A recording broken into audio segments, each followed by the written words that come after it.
My name is Mina. I love how every season is perfect for enjoying food. I'd say as I ate season after season, now at 36, I've grown quite a bit. Aiming for a model's figure? Well, not exactly, but I do wish to get back to the slim shape I had in my 20s. Today, I want to share a dramatic experience from my 20s. Please listen to my story. It happened a decade ago. Back then, I was a brand new wife, married to Ern, who was 2 years my senior. Being older, he often took the role of teaching me things. And why was that? Well, I had only part-time job experience, no experience living alone, and was quite naive about the world. I was working part-time when I started dating my boss, Ern, and we soon married, making me a clueless homemaker. My parents both worked, so I could handle household chores, but I was clueless about things like activating gas services after moving, or understanding security deposit and key money systems. I relied heavily on my husband for these. At work, I was learning from my husband, and at home, he was teaching me things too. This, I believe, was our downfall. He began to comment on every little thing. For instance, if I finished chores and watched TV, he'd say, "Didn't you stretch out the laundry properly? It looks wrinkled." If I cooked, he'd complain, "Carrots again? Using the same ingredient 2 days in a row isn't good." And while vacuuming, he'd critique, "You shouldn't stretch the cord so much."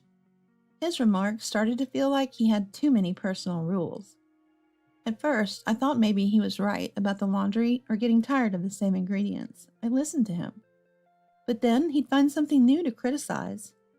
When I bought new clothes with my savings, he scolded, "Why do you need new clothes when you're just at home? Don't be extravagant."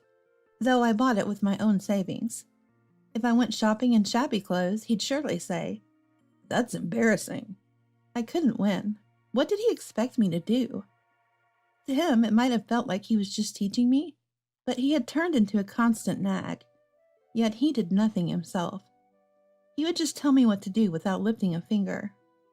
Naturally, he never did any housework. He had lived alone and could obviously handle chores, given his complaints about mine. But he would insist, "I'm tired from working all day. I don't want to work at home too. You're the homemaker, so let's divide the roles." And he never helped. Initially, I thought there was some reason in my husband's words. I take care of the house. In exchange, he earns the living expenses. It seemed like a fair division of labor. Little did I know just how much he would nag. Gradually, I couldn't help but think, if you have so many complaints, why don't you do it yourself? I thought about working part-time, to be on equal footing, and discussed it with him, but he immediately dismissed the idea. When I asked why, his answer was shocking. "What's gotten into you, wanting to work so much? You're not planning to cheat, are you?" he said. What kind of reasoning is that? If he's that worried about someone else taking me away, I'd wish he'd cherish me more daily. But to him, all this was supposedly for my sake. And he felt he was protecting me, keeping me safe from the dangers of the outside world by not letting me work part-time. But honestly, such a roundabout protection is hardly appreciated. I'd rather have a token of appreciation like some fancy rusts sent my way. I know I'm not unloved, but there's a lack of kindness, a lack of consideration. Gradually, I started feeling resentful towards my husband. Then one day, "Mina, why didn't you wake me up?" he erupted, in his pajamas and bed hair, completely losing his dignity. "Huh? You never asked me to wake you up, and you always set an alarm because the time you need to get up varies depending on your work schedule. You can wake up on your own." "I forgot to set the alarm? It's your fault I overslept." "Huh?" I couldn't help but respond in disbelief. It's absurd to blame me for his oversleeping because he forgot to set his daily alarm. Especially since I wasn't even informed about what time he needed to wake up today. "Seriously, you're so inconsiderate. I wanted a leisurely morning, and now I have to rush to work. Be more careful from now on." I wish he'd just sleep forever. Oblivious to my growing irritation, he moved around noisily, constantly complaining, hastily washed his face, and left for work, nearly still in bed hair. It's so infuriating. Maybe for dinner tonight, I'll make everything he dislikes. Even as I harbored such ill thoughts, I diligently prepared dinner and waited for my husband that night. When he returned, I greeted him with the usual, "Welcome back," only to be angrily rebuked. Enough is enough. Confused, I asked what happened, and it turned out he forgot something important due to his oversleeping in the morning. I needed those documents for a meeting, and I forgot them because I overslept. It's your fault for not waking me up. One disaster after another. But aren't I the one experiencing the real disaster here? I'm being scolded for something I didn't do. However, I know from experience that arguing back only leads to more anger. I know it well from past experience. Recently, I bought a bunch of new sponges for the bathtub because the old ones were worn out, and he scolded me for unnecessary spending. When I explained, I bought them in bulk because they were on sale and will need them eventually, he lectured me even louder. Don't make excuses. Only buy what's necessary in the necessary amount. Arguing back is like pouring oil on fire, only increasing the discomfort. So for my own peace of mind, I stayed silent. After all, next week, we're visiting the in-laws' house for the first time since our marriage. It's for a Thanksgiving greeting. Just the thought of going to the unfamiliar in-laws' house is depressing. I want to lighten my mood as much as possible before that. I kept telling myself, endure it, Mina, just endure. And finally, the day of visiting the in-laws' house arrived. My husband was in a good mood that day, and while there were the usual naggings, it didn't escalate into anything serious. He was smiling so much, I found it somewhat eerie. Is he that happy to visit the in-laws' house? But maybe I should have sensed danger in my husband's behavior. When relatives gathered in the living room, the incident happened. Ern, how's married life? Must be the happiest time, right? A tipsy relative asked him. Well, it's quite challenging, my husband replied. Can't understand your wife's feelings, huh? Ah, to be young. No, it's different. She's really naive, always wasting money and causing me trouble. What? I was shocked to hear this exchange from a distance, and my husband, noticing me, looked over with a mocking smile. While we're at it, she just recently bought a ridiculous amount of cleaning supplies for no reason. She makes excuses, saying they're consumables, and it's better to buy in bulk. Well, isn't that okay? She's going to use them, right? No, it's not just that. Even her cooking has issues, like using the same vegetables 2 days in a row. She probably buys groceries in bulk, without considering expiration dates. And she buys clothes unnecessarily, even though she doesn't work. Vegetables are often sold in bags, and, every couple has their issues. I almost laughed at how the relative was trying to wrap up the conversation safely, realizing that my husband was being a bit unreasonable. No, you don't get it, Uncle. It's not just that. She's causing me trouble with her wasteful spending and naivety. Right, Mina? You can't do anything. You're inconsiderate, sloppy with chores, and have no sense of money. I was startled when he suddenly turned the conversation to me. I was irritated by his smug face. I admit I'm naive, but I don't recall being wasteful. I bought the clothes with my own savings, and the cleaning supplies were necessary. It seemed the relatives understood this too. I wasn't the strange one here. My husband, who still blames me for oversleeping, seemed to want to embarrass me in front of everyone as revenge. He wanted to show off. Look how I am taking care of my incapable wife. What a great husband I am. Maintaining his false dignity at home and now trying to display it outside. Ugh, how infuriating. That's right, everyone. Please help educate my wife. Listen, Mina, if you can't keep the food budget under $50 a month, we'll divorce. How about that? Try it starting this month. Huh? Everyone, including me, looked at him as if he'd lost his mind. Living alone, maybe you could manage a $50 monthly food budget? Barely. I'm good at household management, and I've already been saving a lot on food expenses. My husband just doesn't notice. But to live on $50 for 2 people a month, and to use divorce as a condition? He must think I dread divorce and desperately try to make $50 dinners. He looked at me with a smug, victorious smile. Maybe he thinks I'll come begging to him. Well, he's got nerve. I don't particularly care about divorce, but I'm not one to back down from a challenge. Got it. Be ready when we get home, I said with a smile. 2 days later, back from the in-laws' house, our usual life resumed.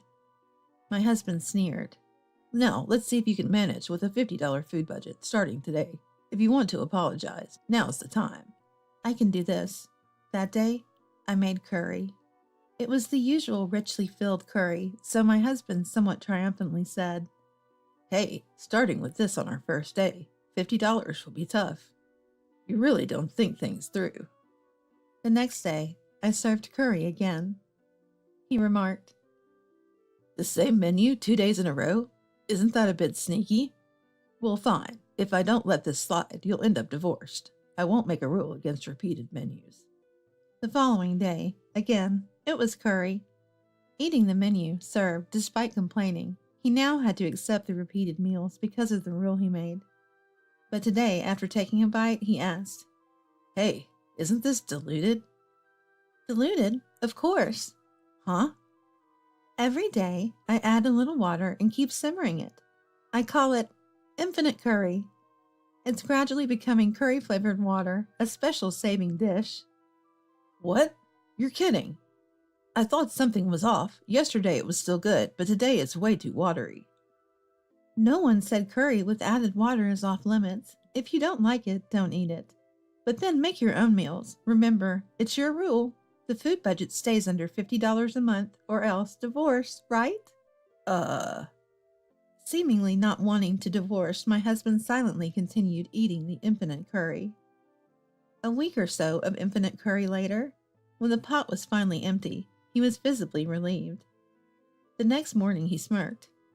"What will you feed me today? Apologize now if you want." I smiled back. "Look forward to it. I'll put extra effort into it." That night, what awaited my husband was a mountain of lettuce on a plate and a bottle of salt. "Huh?" After a small exclamation, he alternated between staring at the lettuce and me in silence. "Here's your dinner. I revived it with water. There's plenty more, so feel free to eat as much lettuce as you like." "You're joking, right?" "If you don't like it, feel free to serve an expensive dinner and go for that divorce." "No." Around this time, I began to use the word divorce to intimidate my husband. It was a reversal of our roles. Although he was domineering, I knew well that my husband loved me. He just wanted to be the one in charge. Even the incident at the in-laws' house was likely just his way of trying to embarrass me a little. His repeated offers for me to apologize suggested he wasn't serious about divorcing. That's why I went along with his unreasonable demands, confident that I could turn the tables. But seeing such a bossy person silently eating lettuce, almost in tears, was amusing. Looks like lettuce again tomorrow. With that thought, I continued serving lettuce for about 4 days. However, realizing that the daily fiber overload was upsetting his stomach, I decided not to keep it up for a week. I'm not a monster, after all. Since he had a troubled stomach, why not make something gentle for it? That evening, dinner became soup and rice, mostly liquid. I wondered if he would complain, but this time he gratefully ate the rice, saying, "Ah, rice." It seems the modest lettuce lifestyle had humbled him, almost like a monk. Excellent. Notably, my husband, who had gained some weight after marriage, seemed to be slimming down. Taking care of my husband's health, what a good wife I am, or so I joked to myself. After nearly a week of soup life, "Please, just a bit more nutrition in the meals," he pleaded.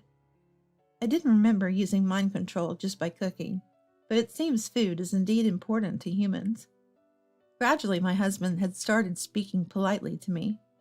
Perhaps because every time he argued, I'd retort with, "Then it's divorce." Really, he flaunted the threat of divorce, but when faced with the possibility, he became fearful. How pitiful. Something with more nutrients. Okay, we've been at this for a while now, so fine. I'll indulge your whim. Still within the $50 budget, though. "Thank you." That night, I served him salt, water, and beef fat. The beef fat was free from the supermarket's meat section.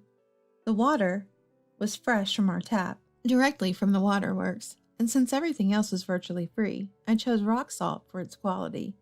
It's rich in magnesium, calcium, and potassium. Nutritionally wonderful. Here you go, the nutrients you asked for, I said with a smile. What? This isn't even cooking anymore. You said to limit the food budget to $50, but you never specified it had to be cooking. Lettuce isn't really cooking either, right?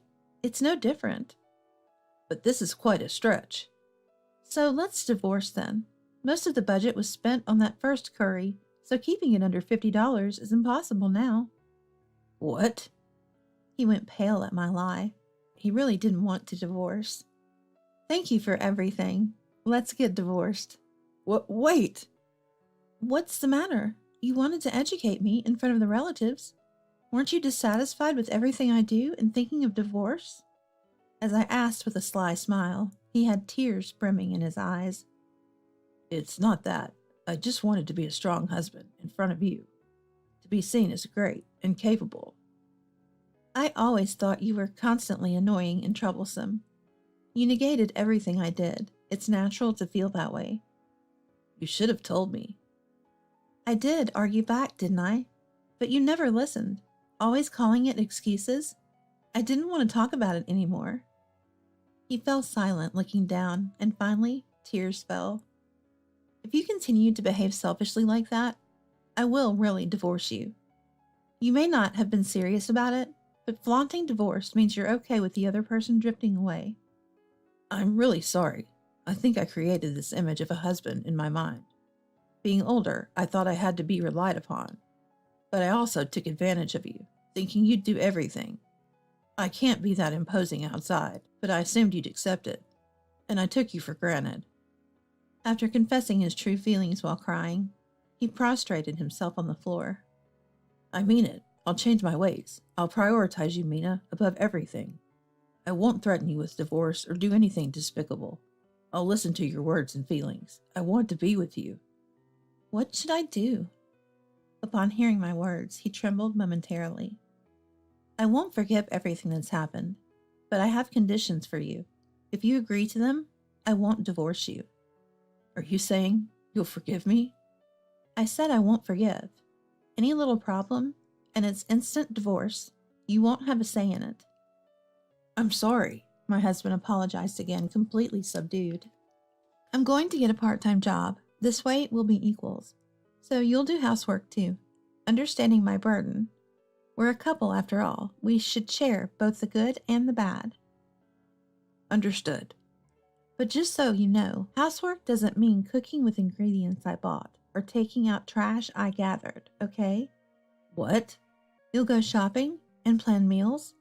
Taking out the trash includes sorting it first. Be mindful of saving on groceries and managing savings. Think you can do it? He swallowed hard, likely thinking it impossible. But soon he said, I'll do it. I'll do as you say. But please, teach me what I don't know. That's an easy request. I always wanted a mutually supportive relationship. Okay, deal. Oh, and one more thing. Show me your sincerity in whatever way you can. This is your final condition. Your husband training, I suppose. He looked more troubled at the request to show sincerity than doing housework. Understandably. He had never even thanked me for housework before. Just show sincerity in any form. Must be baffling for him. Being told what to do is easier, he might think. But him figuring it out will surely lead to actions that show he cares. After a silence, he said, I'll try. 10 years have passed since then. In hindsight, those initial conditions might have been too lenient. I later made them stricter. For a year and a half, the same duration I did after marriage, you will do all the housework every day, take care of yourself, and if I express any dissatisfaction, correct it immediately. Never make me uncomfortable. Instant divorce if you fail or complain. Also, wake me up on time every morning, set the alarm yourself. It's the same as what I had been doing, but more demanding because of the threat of divorce. It was almost slave-like in its lack of tolerance for failure. Yet he managed to pull through and met the conditions after 1.5 years. After that, I acknowledged his change of heart. I planned to split the household chores with him, but somehow he naturally ended up doing most of the housework except for cooking dinner. During the period when he was conditioned to do housework, he took care of dinner using pre-made meals, but afterwards, since I got home earlier from my part-time job, I started handling it. Or rather, there's not much left for me to do if I don't. However, it seems my husband finds even that regrettable. He now wakes up earlier than me to prepare breakfast with dessert, handles the trash, and even wakes me up if I oversleep. Apparently, he's become skilled in cooking and cleaning, and seeing me genuinely happy about it seems to bring him joy. The show of sincerity I asked of my husband has become indistinguishable from his everyday actions towards me, doing things that he thinks will please me. On ordinary days, he brings home my favorite foods, and if I casually mention a dish looks tasty on TV, he learns the recipe and tries hard to make it. He reflects on the past, saying, "Instead of showing off and being bossy, I should have done things that make you smile." Now, he's so good at Italian and Chinese cuisine, I wonder if he's a professional. He even attended cooking classes secretly. It's amazing how people can change. His kindness and transformation are delightful, but I need to be careful not to become a spoiled wife who is pampered too much. Divorce was an option back then, but he hadn't cheated or lacked love for me. It was just that his way of expressing it was wrong or misguided. It was a mistake due to his clumsiness. If he ever reverted to being domineering, I wouldn't hesitate to choose divorce, but that worry seems unnecessary now. He's become a doting father to our now 5-year-old daughter, making whole cakes with pâtissier-level skills for snacks. If I let go of the past, he's a husband who doesn't stray, earns a decent income, and actively participates in housework and parenting. A prime catch indeed. My mom friends and colleagues at my part-time job always envy me when I talk about him. Everyone has failures and flaws. I'm sure I caused trouble for him too, being naive. We're both at fault. The important thing is how we face and control our own mistakes and flaws. We want to show our child that as a couple, we can speak openly about our shortcomings and work on them together. But there's a lingering effect on my husband. Sorry, did I do something wrong? He gets scared whenever I make curry for dinner. Does Daddy not like curry? Our daughter tilts her head. Yeah, weird Daddy. It's yummy though. Our home is peaceful today.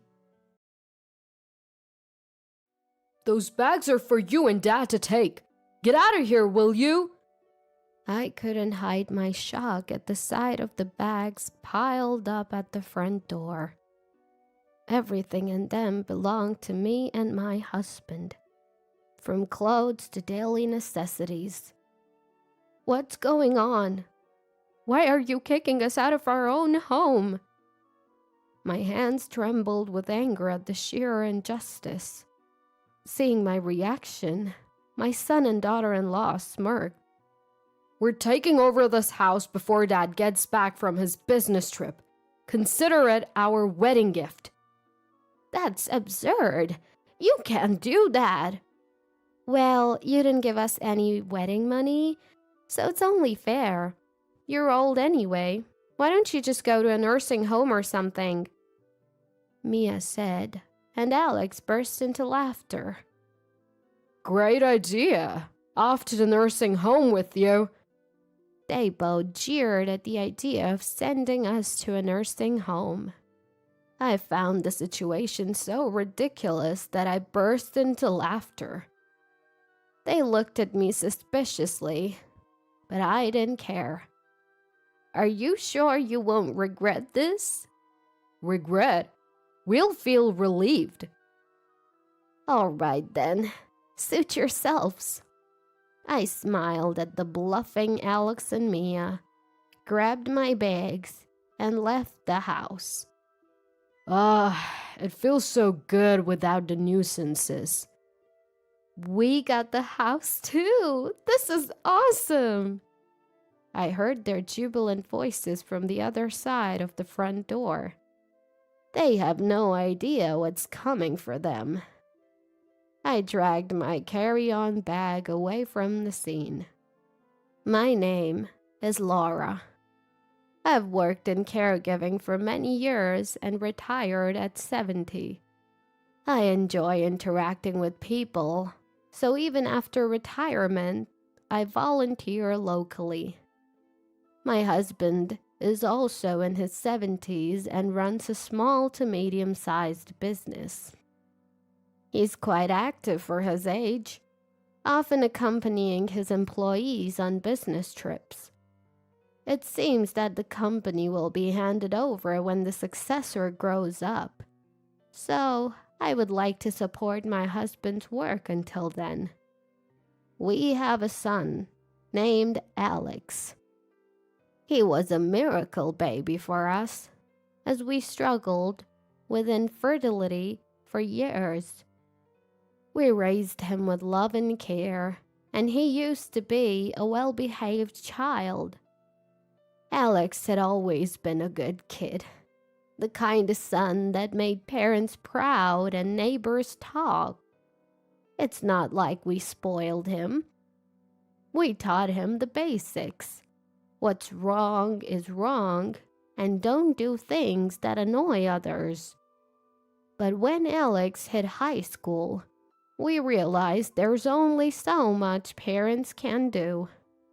He started hanging out with a local group of troubled teens, and his life began to spiral. The influence of friends can be greater than that of parents. Our once honest and straightforward son became rebellious, selfish, and self-centered. He barely graduated high school and went on to a local college, where he started demanding to live alone. We rented an apartment for him and supported his tuition and living expenses. We hoped college would give him a sense of urgency and a stepping stone to independence. But Alex barely attended classes and remained aimless even after barely graduating. Now, Alex is in his mid-40s. No job, no significant other. Is he going to be all right? These were my worries when I called him about coming home for the holidays. That's when everything started to unravel. Hello, who is this? The voice I heard after 6 months was clearly not Alex's. A woman's voice, cute but somewhat languid. Is this Alex's phone? Who are you? Who are you? I heard Alex's voice faintly in the background. Mia, who are you talking to? Alex, some unknown lady is calling. I don't know any older women. Who is it?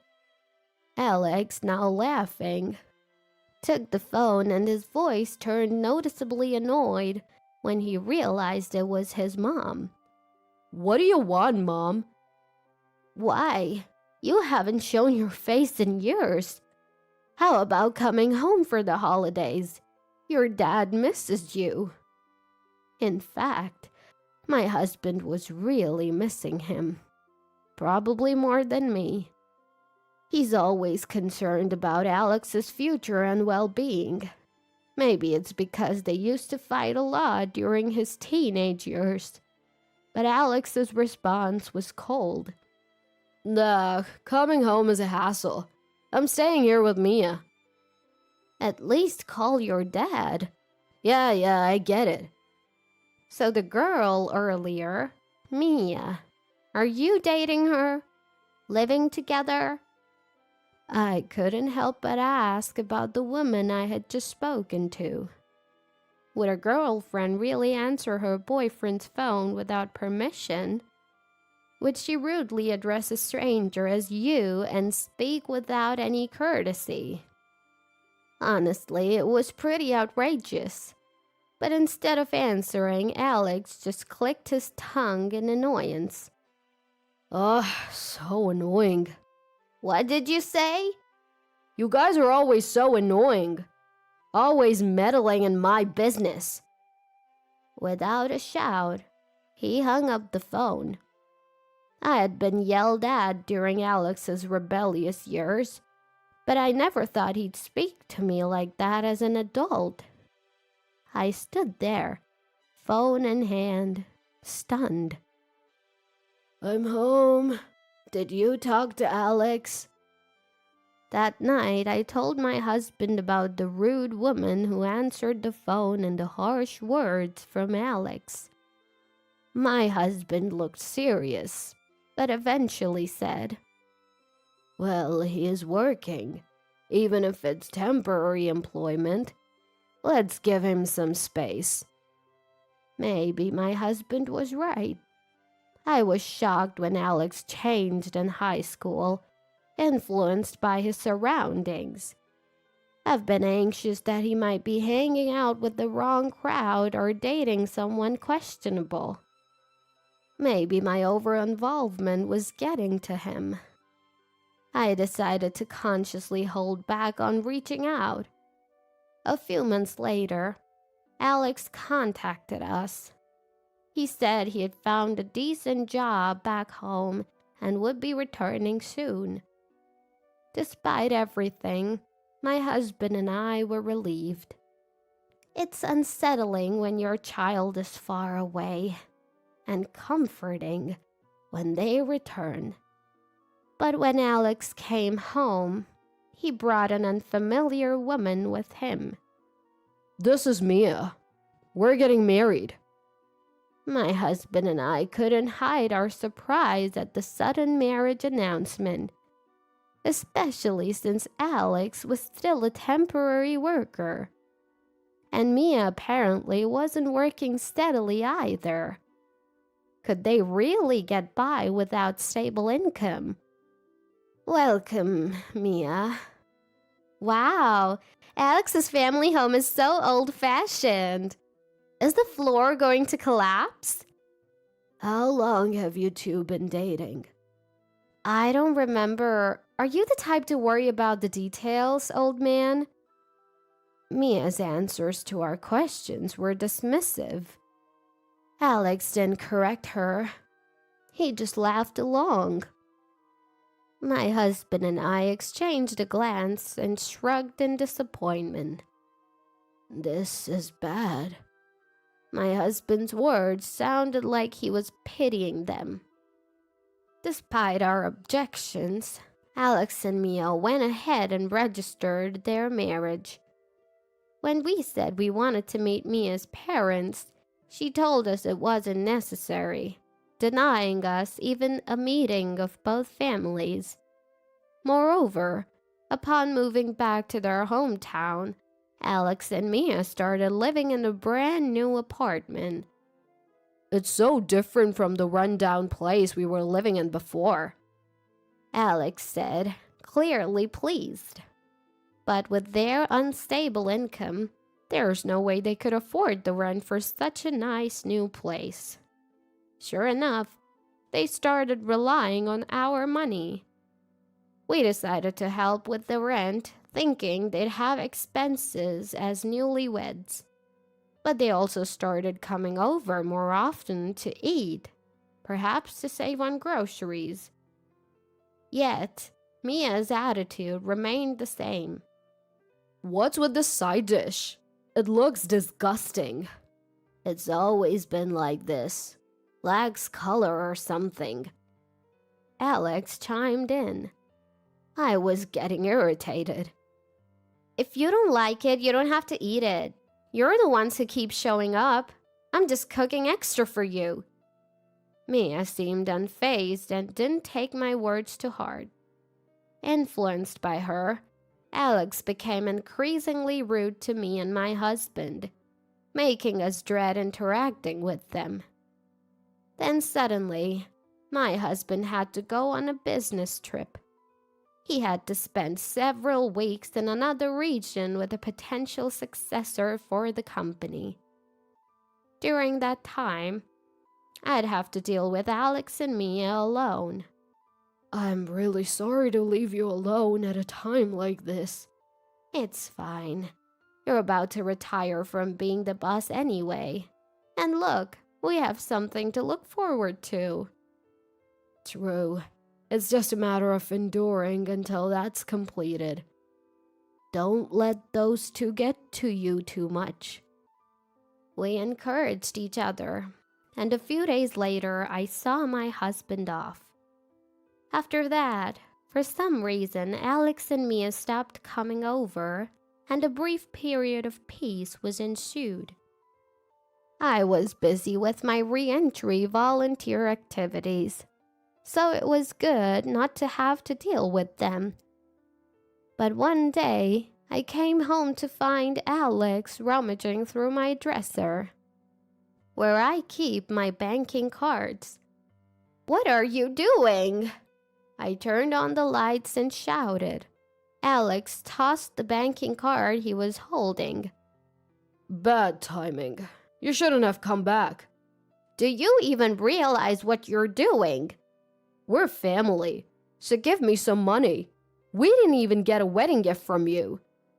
Alex lamented not receiving a wedding gift, but that's to be expected. After all, my husband and I still haven't accepted his marriage to Mia. We're already helping with their rent and providing meals. And now he's trying to steal his own parents' banking card. Unbelievable. I immediately kicked Alex out. "I don't remember raising a child who would steal money from his parents.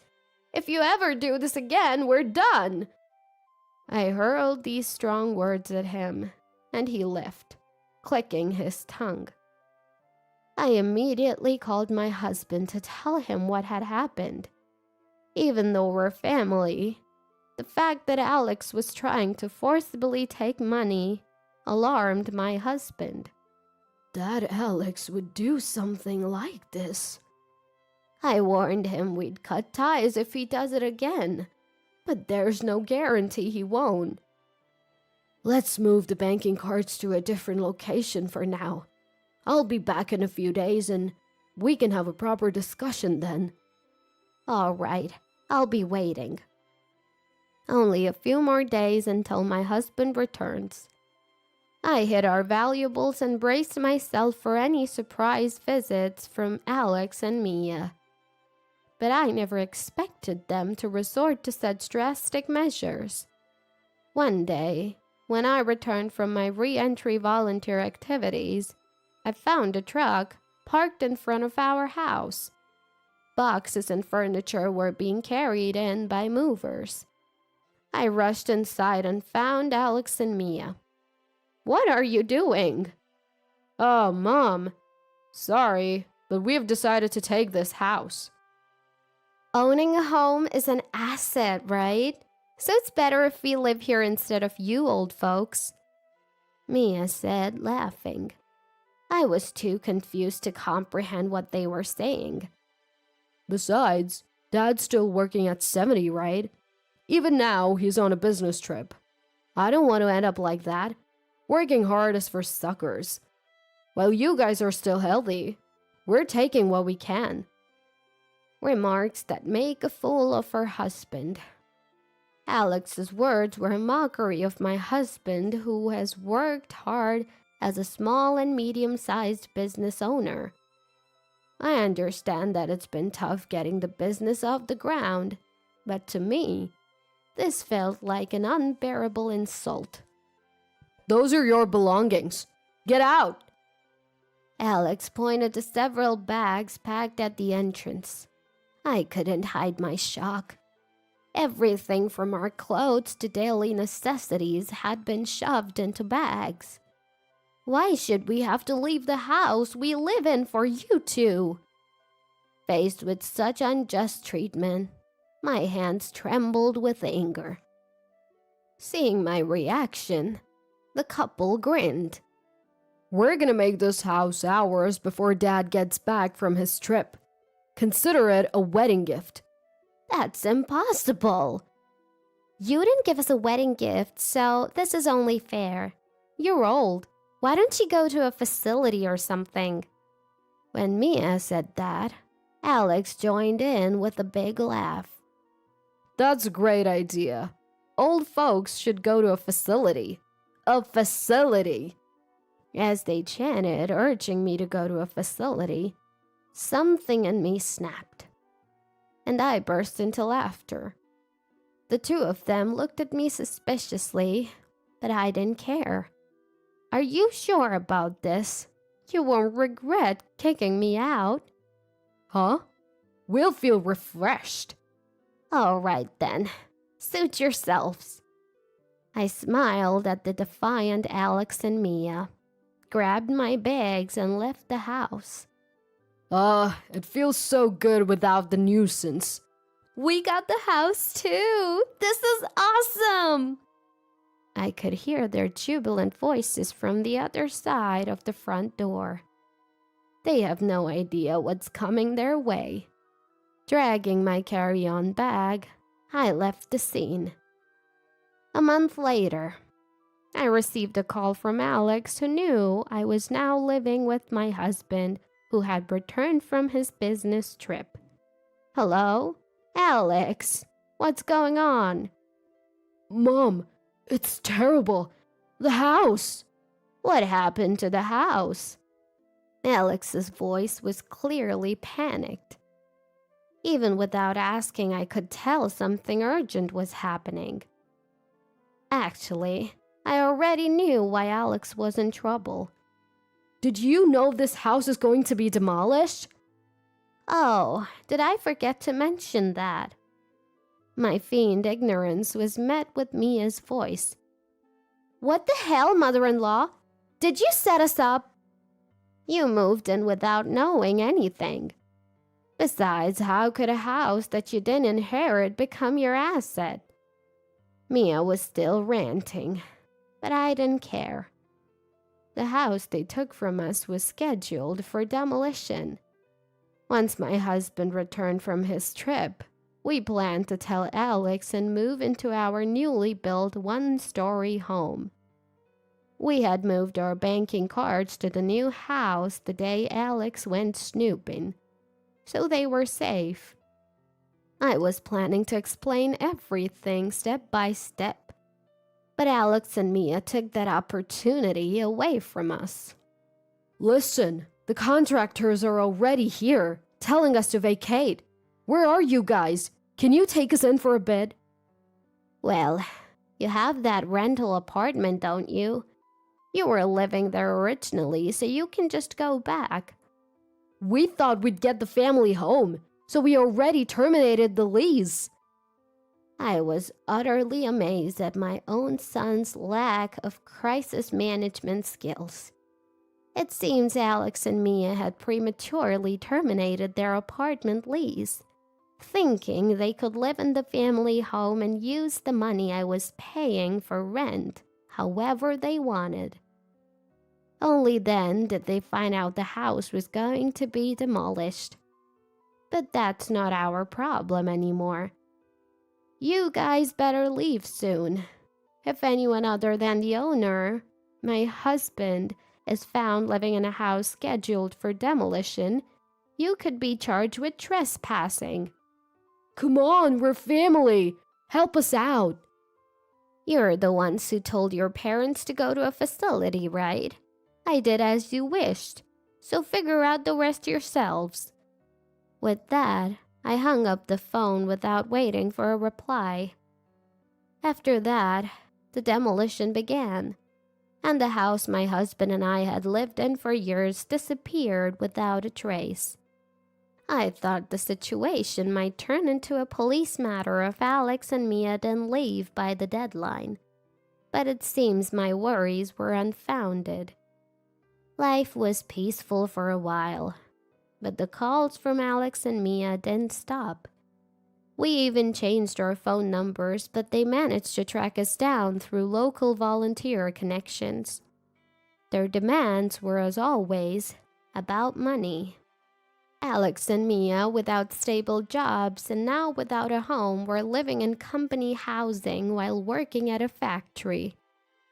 Despite having a roof over their heads, they still wanted to live luxuriously on someone else's dime. If you don't give us money, we'll show up at your house. My husband and I became a bit concerned upon hearing this desperate threat. Only a handful of people know the location of our new home. My husband had just retired as the CEO and passed the reins to his successor. But he had told some people at the company about our new residence. I don't think our employees would leak information to someone like him. Maybe we should talk to them, just in case. While we were discussing this, Alex and Mia showed up at my husband's company. The current CEO informed us about their visit. Did they cause any trouble at the workplace? We were quite concerned, but the current CEO assured us that that wasn't the case. The employees had heard my husband complain about Alex and Mia before, and they were appalled by their actions towards us. So when Alex and Mia showed up at the company, they were firmly turned away. They persistently demanded to know our whereabouts, but the CEO assured us he didn't reveal anything. He even told them off, asking how much more unfilial they could be, and chuckled as he told us. Alex and Mia left the company in frustration and haven't returned. The CEO promised to inform us and take legal action if they try any harassment, which we gratefully accepted. He assured us that the entire company intends to protect my husband and me. It's probably the result of goodwill my husband built up while running the company. And we made a decision. We're cutting ties with Alex and Mia, wanting money so badly that they'd inconvenience not just their parents but also those around them. Exactly. I don't even feel sad about it anymore. Parents and children are separate individuals, even if they share the same blood. There's a limit to how many times you can forgive terrible behavior. What follows is something we heard through my husband's contacts. Alex and Mia apparently working non-stop at the factory. They've angered the factory manager by slacking off and doing a sloppy job with assembling parts. It seems they're now paying the price for their previous laziness. Perhaps because of their busy lives, Alex and Mia are constantly fighting, causing complaints from their neighbors in the company housing. Saving money is difficult for them, as their hobbies include playing the lottery and smoking, both money-draining activities. The stress of not being able to save money despite working hard and having no one to rely on must be tough. But I can't bring myself to feel sorry for them. They've never worked a proper job, which is why they could shamelessly ask for money. I hope their factory jobs will lead them to change their ways, even a little. I still get occasional calls and emails from Alex. He writes things like he's sorry for what happened and wants to get along as a family. He seems to have changed a bit, but I still can't trust him. Only when they become self-reliant and considerate can we share a life together. As long as they're preoccupied with themselves, a fresh start will be difficult. Since retiring as CEO, my husband has taken up home gardening, something he's wanted to do since he was young. I assist him with his gardening while continuing my re-entry volunteer work in our new location. I had hoped to live peacefully with our son and daughter-in-law. Ideally, I would have wanted to live peacefully with our son and his wife. That wish may not have come true. But as long as I know they're alive and well somewhere, that's enough for me. The time I spend with my husband is more precious and warm than anything else. I intend to protect this invaluable happiness and lifestyle with all my might. My husband always looked down on me and was uncooperative in our married life. Every now and then he'd say, "You should be grateful to me, a high earner," and belittle me, a vocational school graduate. One day my husband said, "You should appreciate what you have in me," and he left home. "Are you ready to apologize yet?" That's what he asked when he contacted me, and I told him, "It's more comfortable without you." My name is Annika, and I'm 28 years old. I met my husband, Matthew, who's the same age, through a mutual friend. When I met him, I had just graduated from a vocational school in the countryside and moved to the city for work. Matthew, who was from the city, actively taught me about urban life. "Ask me anything about this place. You must be lost since you just came from the countryside, right?" Well, I'll take you up on that offer. I'm confused about the train transfers, and then, when I asked various questions, Matthew said, "I'll guide you." Matthew, who showed me an unknown world, was very reliable, and I gradually became attracted to him. On his days off, Matthew would take me to popular tourist spots, and we started seeing each other every weekend. Gradually, we began to have dinner after work more often, and it became natural for Matthew and me to be together. So it was only natural that he proposed to me. I had no reason to refuse, and Matthew and I became a married couple before we knew it. However, as our married life continued, Matthew began to look down on me. "You're going to keep working after we get married, right?" I looked into Matthew's eyes and answered his question. "Yeah, I'm planning to. We have to pay the mortgage on our new home." "Really? All right, do as you like, but don't slack off on the housework, okay?" "What? Since we're both working, let's share the housework." "Share? Unlike you, a vocational graduate, I have a responsible job. I don't have time for housework." "But I have work too." "Work? It's probably no different from part-time work, right? Besides, there are plenty of replacements for someone like you who didn't even go to college. I'm expected by the company, so it's not the same. My work is many times more important than yours." "But..." "There's no but. It's only natural for the one who doesn't earn to do the housework." "I think that's wrong, though." "You wouldn't understand since you didn't even go to college. That's common sense." I had my own opinions, but I didn't want to fight so early in our marriage. I gave up on persuading Matthew and decided to do all the housework myself, as he said.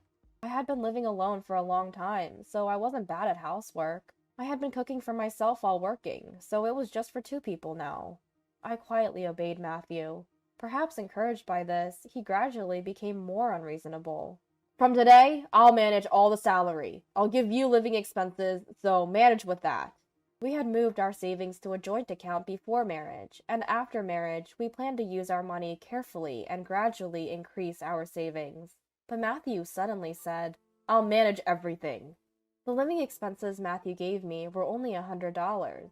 $100? Is this just for food? The other daily necessities are separate, right? "What? That's all the money I'm giving you. You can manage with $100 as a housewife, right?" Food, daily necessities, medical expenses, all of that for just $100 a month? It's impossible. "It's not impossible. You'll do it.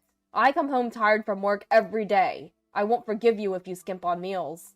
Moreover, Matthew was picky about the menu, and he'd become grumpy if it wasn't luxurious.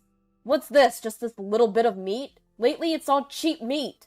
I want you to serve me some expensive meat after I've worked all day." But with $100 for living expenses, it's impossible. If you want to eat meat, can you increase the living expenses a bit? "No more whining! I can't give you any more." "Why? If we combine both our salaries, we should still have some left over for rent and utilities, right? I want you to use some of the savings for living expenses." "The balance is decreasing. I can't increase it anymore." "What? We're not saving? Why, when I'm saving so much?" "How should I know? Maybe the $100 for living expenses is still too much." "You haven't been checking the details, have you?" What man would bother looking at that? If the balance is decreasing, you need to check what it's being spent on to manage it properly. What on earth are you spending so much on? You've been coming home late lately. Is it the drinking expenses? The drinking is for business relationships and entertaining. Don't criticize how I do my job. It seems that Matthew was using the money in the account as he pleases, without even checking the details. Upon further investigation, it wasn't just drinking. He was buying things for his hobbies, making excuses like a break from work, and doing whatever he wanted. No wonder the savings were decreasing. Hey, the money in our joint account is what we both contributed when we got married, right? Shouldn't we save a little more? Then Matthew yelled at me. Don't be so noisy when I'm supporting you. You should be grateful to live under a high earner like me. Matthew's salary is $1,500 a month. Is that considered a high salary? But in Matthew's company, he seems to be on the higher end of the pay scale. Because of that, Matthew has completely convinced himself that he's a high earner. Listen, I'm expected at the company, so I'm juggling many jobs. I have many clients, so the number of entertaining events increases. That's why the drinking parties increase. It can't be helped. There are many people in the company who are laid off and quit due to restructuring. Don't you understand my competence being needed by the company all this time? His reasoning is just too selfish. I had kept quiet until now, but I finally couldn't stand it anymore. I'll be clear about this. A salary of $1,500 is not a high salary or anything. Nowadays, everyone gets more for their first salary. For your age, only getting $1,500 is actually too little. But in my company, if you say you're a high earner in the company, isn't it that Matthew's company's salary level itself is low? What did you say? Also, if you're going drinking for entertaining, the company should cover it as an expense. It's strange for you to bear it personally. Well, it's common, isn't it? Is it? And the people around you who quit, were they really laid off due to restructuring? What do you mean? Well, no one explicitly said it's restructuring, but employees are regularly decreasing. Isn't it that everyone's quitting because they hate the company's harsh nature? The salary is low, overtime pay is hardly given, and they don't even let you use expenses for business drinking. That could easily be classified as a so-called black company, don't you think? What did you say? People like Matthew, who work for low wages without questioning anything, are valuable to the company in a way. But aren't you just being used rather than being relied upon?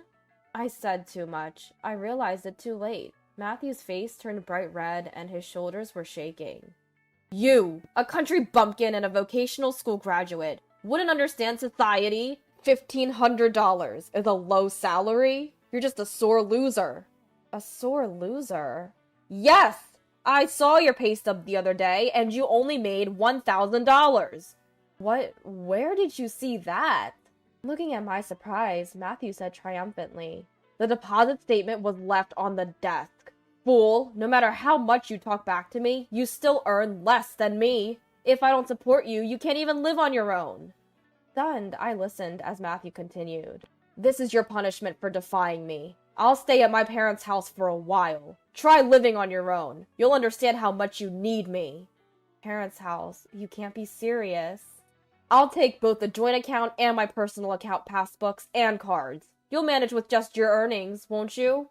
With that, Matthew quickly packed his things and left. After he left, I started living alone. Living by myself, I quickly realized how comfortable it is. There's no one to complain about the menu when I cook. I can make whatever I want to eat. Since Matthew was the one who mostly messed up the room, cleaning is a breeze when I'm alone. Without a husband who drinks and comes home every day, I don't have to spend extra money. Would it be better if he's not here? Just when I started thinking that, Matthew called. Hey, are you alive? I thought you, being so stubborn, wouldn't come crying to me, so I called. Have you realized how much you need me? If you apologize now, I might come back. But you'll have to promise not to defy me anymore. You don't have to come back. At my immediate response, Matthew let out a strange, huh? I realized something after being away from you and being alone. It's better without you. Stop talking nonsense. How do you plan to live on your own? You can't live on $1,000, can you? What you saw wasn't my salary statement, but the amount paid for expenses. My company, unlike Matthew's, doesn't skimp on expenses. Expenses, you say? Yes, my salary is $4,000. What? $4,000? How can you, a vocational school graduate, earn that much? I practiced a lot of practical work at vocational school to become immediately employable, and the company allowed me to obtain many useful certifications. Thanks to those qualifications, I received offers from companies I wanted, and I've been promoted smoothly since I joined the company, thanks to the specialized skills I learned at school. So I think a $4,000 salary is a fair amount, and it's a natural result. How can you, a vocational school graduate, earn more than me, a university graduate? You always look down on a vocational school graduate, but Matthew, your university is just a 4-year institution and practically unknown, right? Person who brags about being from a third-rate university just because it's a 4-year institution probably wouldn't be hired by a decent company. Maybe a company with harsh working conditions like yours would find you easy to handle. After all I've done to support you, how can you say that? You don't understand anything. Your salary alone couldn't possibly maintain this lifestyle. No matter how much we save on living expenses, $1,500 can't cover rent, utilities, your drinking expenses, and shopping for hobbies. If it weren't for my salary, we would have gone bankrupt long ago. You never said a word about this before. You were the one managing the account, right? I assumed you noticed. I'm surprised you had no sense of urgency, even though the balance was steadily decreasing. I didn't have time to look at that all the time. Both our salaries are our money. Yes, that's true. I didn't care who earned more, as long as our savings were growing. I had no resistance to using my salary for our future. But it seems that my salary was not going into savings, but was all spent on your drinking parties and shopping for hobbies. Well, I've had enough of that. I realized I don't need you anymore, so you don't have to come back here. Wait, are you breaking up with me? Well, yes. If my salary is gone, it's you who won't be able to live, right? Then Matthew suddenly became frantic. Wait, don't leave me! What a quick change from his earlier arrogance about supporting me. I threw his words back at him. Well, if you apologize now, I might forgive you, but you'll have to promise not to defy me anymore. I understand. I promise. Really? Yes! I'll even increase the living expenses I give you a little. At his desperate plea, I burst into laughter. Give me living expenses? What are you talking about? From now on, you'll be doing the housework, so I don't need living expenses. I'm doing housework? Yes, you said it yourself. It's natural for the one who earns less to do the housework. Between your $1,500 and my $4,000, you, a university graduate, can easily figure out who earns less, right? From now on, I'll give you living expenses, and you'll do the housework. I'll manage the total money. But housework is a woman's job, right? Oh, are you defying me? Planning to break the promise already? I'm ready to divorce anytime, you know. Wait, I understand. And so he agreed to take on all the housework, just as I said. After that, I continued to make requests to Matthew. Matthew, no more overtime from now on. Wait a minute, I can't finish my work without overtime. There's no need to do unpaid overtime. If you do overtime, make sure the company pays you for it. All right. Also, I won't pay for your entertainment expenses. What? The only money I have to spend freely is the living expenses I get at the beginning of the month. How am I supposed to go out drinking with that? You should be able to get entertainment expenses from the company. Talk to them about that too. If you go out for drinks for other reasons, I'll give you additional social expenses. As I said, Matthew tried to negotiate with his company for overtime pay and entertainment expenses, but he was brushed off. The supervisors who had been flattering him with, "We rely on you," and "You're our star," suddenly turned cold. Matthew finally seemed to realize that his company was not normal. What Annika said was true. They just wanted an employee who would do unpaid overtime and self-funded entertainment without complaining. Matthew, who had given up on his company, then began job hunting. However, he couldn't find a company willing to hire him, a third-rate university graduate with no qualifications or skills. In interviews, he was told, "If you only had at least one qualification." Matthew, who had failed miserably in his job search, said to me admiringly, "The qualifications you have are actually amazing. I've always looked down on you for being a vocational school graduate, but you are far more incredible than me. I was wrong. I'm sorry for everything." Matthew, who had been uncooperative and unreasonable in our married life, had completely changed. In the end, he started working part-time at a nearby supermarket. "I'm not as efficient at housework as you yet, so I chose a place where I can come home early. From now on, I'll support you from behind." "Matthew, thank you. But I want you to continue job hunting. We can do housework whenever we can. Let's work together as a couple from now on." "But even if I continue job hunting, it's impossible for me to join a company that pays better than you." "Don't worry about that. I was originally against Matthew's idea that the one who doesn't earn does the housework. I just wanted you to understand that, so I said the same thing. Matthew, why don't you look for a job you want to do without worrying about money?" After that, Matthew started checking job listings and studying for qualifications during his part-time work. "If I don't have any skills, I thought I'd at least get some qualifications. Annika, can you help me with what I don't understand?" "Yes, of course." Although our relationship has become the complete opposite of what it was initially, Matthew and I are getting along much better than when we were newlyweds. I like Matthew now much more than the old him. I want to continue living together as a couple, combining our strength. I'm so tired. Hey, grab me a beer and some steak. Mother-in-law, what are you just sitting there for? Go get some beer and snacks. You're really useless. It was New Year's Eve, and my house was filled with relatives.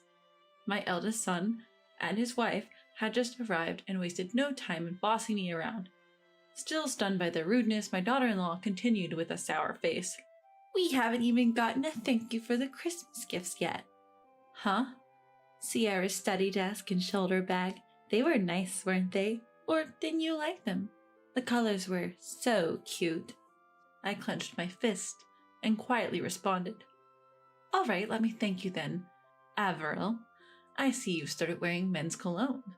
Avril sniffed her sleeve with a shocked expression. Mom, Avril doesn't wear cologne. Wait, you're right. I hear all kinds of things from your son, Kyle. All kinds of things. I grinned at my visibly sweating daughter-in-law. My name is Liliana, and I'm 63. I work part-time in a restaurant, and my husband of the same age is still working full-time. Of my adult children, my eldest son, Benedict, and his family live in a high-rise apartment in town, while my younger son, James, and his family share our home. That's because James' daughter has health issues. After their marriage, they rented a condo but moved in with us to be closer to the big hospital where their daughter had been hospitalized several times. Being closer makes it more convenient for medical appointments, and my husband and I can look after our granddaughter if needed. I get along well with James' responsible yet unassuming wife. But no matter how much time passes, I can't get along with my non-live-in daughter-in-law, Avril. Are you guys struggling financially? One day I finally asked her. Avril habitually drops by unannounced and helps herself to our fridge. That day she was stuffing an array of high-end hams, fruits, and vegetables into her bag. Don't lump us in with James and his wife. We have college and grad school degrees, you know. So you won't mind leaving some for us? It's just a little food. We're spending a fortune on Kyle's entrance exams. In the end, she took canned and ready-to-eat foods too. My husband and James returned from a day out to find the fridge empty and were bewildered, but we couldn't tell Avril to stay away and just put up with it.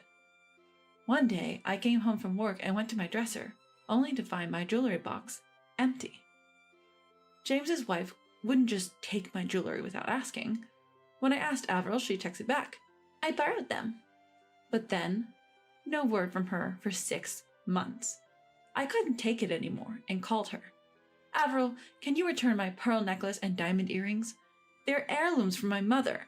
I'd like them back. Oh, I lost them. You lost them? Sorry. I'll return them if I find them. I was at a loss for words, too drained to even complain as I hung up the phone. I didn't want to blame her too much.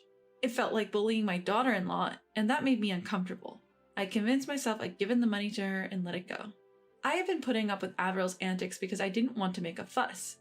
But then, something happened that pushed me over the edge. One day, I went to the department store with my second son and his wife. We were shopping for a shoulder bag and a study desk for our granddaughter, who was starting elementary school. The shoulder bag section had everything from simple colors like red, blue, and yellow to more vibrant shades like lavender and pink. My granddaughter picked a simple red bag. Sierra, are you sure about this one? Yep, it has cute hearts and butterflies on it. All right, let's go with this. We also picked out a nice sturdy desk with a beautiful wood grain and plenty of storage. Both items would be delivered around Christmas. We left the department store in high spirits. Then Christmas Eve came. Sierra had been invited to a mom's friend's Christmas party and went out with my second son's wife. In the evening, after Sierra's desk and bag had been delivered, my eldest son's family showed up. Here's your Christmas gift, Kyle.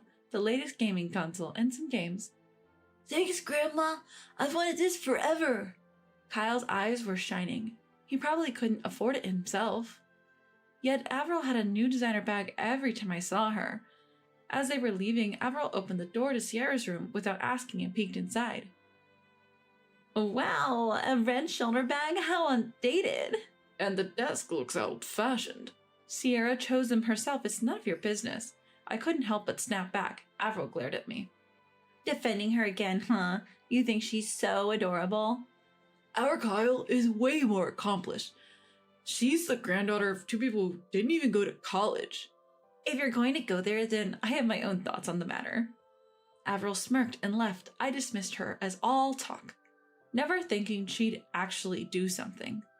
The next day, I came home from work and was hit by an awful smell as soon as I walked in. The source was Sierra's room at the end of the hall. When I opened the door, I was stunned, then screamed. The brand new study desk had been vandalized with red spray paint. I'm a poor elementary school student. Mom and Dad didn't even go to college, idiots. And her shoulder bag was splattered with brown paint. When I picked up the shoulder bag, my hands were sticky with paint. The hearts and butterflies that Sierra loved were now smeared in brown. Just then, Sierra and my second son's wife came home. They too were speechless at the sight, but Sierra walked past me and picked up her bag. My bag is ruined. Tears rolled down her cheeks and my heart ached. I quickly called the department store. After showing the pictures of the desk, I was told it was difficult to fix, so I reordered the same desk and shoulder bag. I was relieved to know they would arrive by the school ceremony and left the department store. When I got home, my husband and our younger son looked furious. Our granddaughter had cried herself to sleep. I had a hunch and asked my husband about it, and I was right. I reached out to our grandson and he kindly agreed to my request.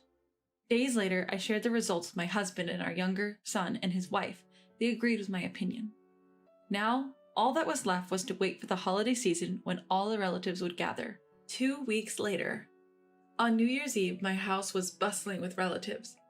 Our eldest son's family was running late, but our grandson had arrived earlier to have dinner and play video games with our granddaughter. When the date finally changed, our eldest son and his wife arrived. Barely greeting anyone, they joined the party. They looked displeased when they saw only salad and some roast beef left on the table. What the heck? There's barely anything left, man. I'm tired. Hey, get me a beer and a steak. Mother-in-law, why have you been zoning out? Go get us some beer and snacks, either from a supermarket or a grocery store. You're really useless. Although furious, I held my tongue considering the gathering of relatives, and then they complained more. I haven't even heard a thank you for the Christmas gifts. Gifts? The desk and shoulder bag for Sierra? I made them cute for her. Avril smirked. I thought they looked poor, so I modernized them. Oh, you didn't like them? They looked like they were soaked in mud. They would perfectly symbolize her grim future. Our niece's parents are dim-witted, so she'll never go to college. Poor, uneducated, and sickly. Her life's already a mess at 6. Hilarious, she's living the dream. You! My younger son was about to lash out, but I held him back with a glance. I understand. Let me thank you properly. With clenched fist, I headed to the kitchen. I returned to the room with steak and a can of beer that I had prepared in case the table emptied. I slammed the raw steak in front of my eldest son and his wife and stabbed it with a knife and fork. Here, steak. Then I popped open a can of beer and poured it over Avril's head. Here's the beer you were waiting for. Mom, have you gone mad? What are you doing? Ah, my eyes! My eldest son rushed for a towel. No one intervened. Everyone was just stunned. After wiping her face and hair with the towel, Avril, her makeup ruined, yelled at me. Mother-in-law, do you find it amusing to torment your daughter-in-law? What are you talking about? But Avril, I've noticed you've started wearing men's cologne. I can smell it from the dress you're wearing. Avril sniffed her sleeves, looking startled. It's the same cologne my father used to wear, I remember it. My eldest son frowned, puzzled. Mom, Avril doesn't wear perfume. Oh, you're right. Avril pushes past her husband, stuttering as she tries to explain. It's someone else's scent, okay? Even though you came in the car. I shoot Avril a sharp look.